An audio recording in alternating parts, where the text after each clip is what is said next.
cylinder gas bur ruak hi kg engzat nge ni a atak omin kg engzat nge niang ti kha hello tam takan la om mai the tun tuma hian chu gas bur ruak le gas bur atak oma a hriat dan tur chungchang le ti chuan number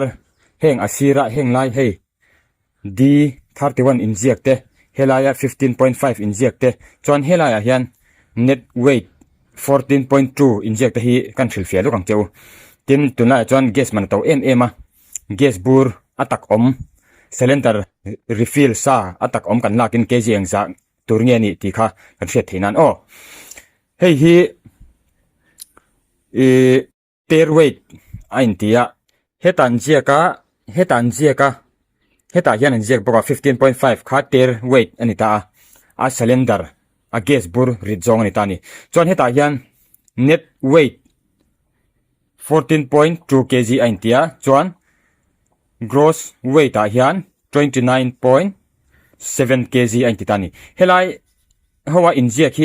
alo re to net weight hi chu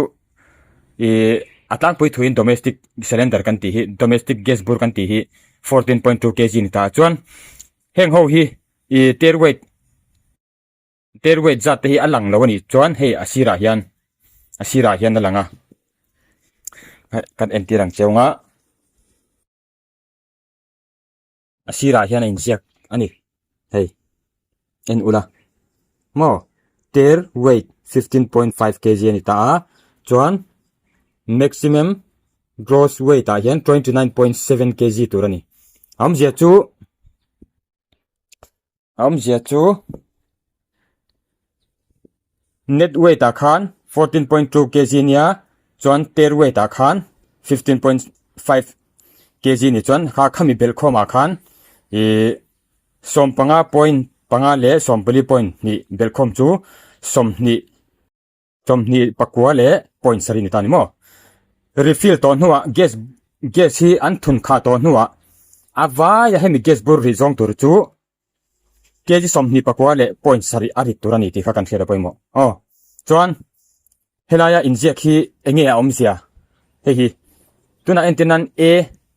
A27 ti te po A28 A30 ti te po mai thei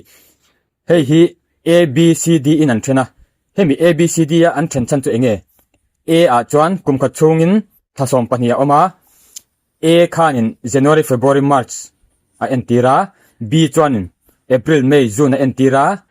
C chuanin July August September a entira D chuanin October November December thasom pahni kha ABCD in an thena thathum te in chuan awmzia chu hemi D ni chuan October November December thachung tinan tani chuan hemi number awmzia chu kumsang ni som thum le pakhat thleng he cylinder bur hi aman tlak aman thei tinani ha kan hriat a poimo chuti lo chu tuna entinan D por ni se October November December ani ta a D por ni se hei hi a number hi sang ni le som ni pathum te alo ni chuan a him vak to lo tuna sang ni som ni par kan mang meka sang ni som ni pahni som ni pathum ni chuan a expire to tinani ma se chuti mai chuan gas hi a che mai lowa apuak ani point ama hi apuak dar lowa a chho zong ti hian a thlok chho thinani gas buri tin gas hi a rit awangin alo lik palani point a hnuai lama hian gas hi a hnuai lama hian a rit awangin hnuai lama hian a kal zel ani chunglama he ti hian a thlok chho velo mei khu angin he ti hian a thlok chho velo ti kha kan hriat a poimo hemi ABC chungchang chu kan hrethiam tonga chuan a number chungchang hi hei kum tinani sang ni le somthum pakhat thleng a man thei October November December thleng khan a man thei tinani hei a number adang anianga ain anglawanga amai ro chu hemi kumbi ka hi in chin chi anga sang ni le som ni te ni chuan 20 ain zia chuan sang ni som ni thleng 21 nei chuan sang ni som ni pakhat thleng tiang khan chuan heta hian hei hi Tare Weight a cylinder hriat zau ni ta a net weight a hian domestic kan ti apa ngai hawa chuan kg som pali le point ni ani atang pui thuin he tiang cylinder bur hi hrethiam turanga yang kha kan lo hriat hello tam tak kan lo min ka ringa chu kan hriat zau nan kan hrilh hria cheniu chu to kang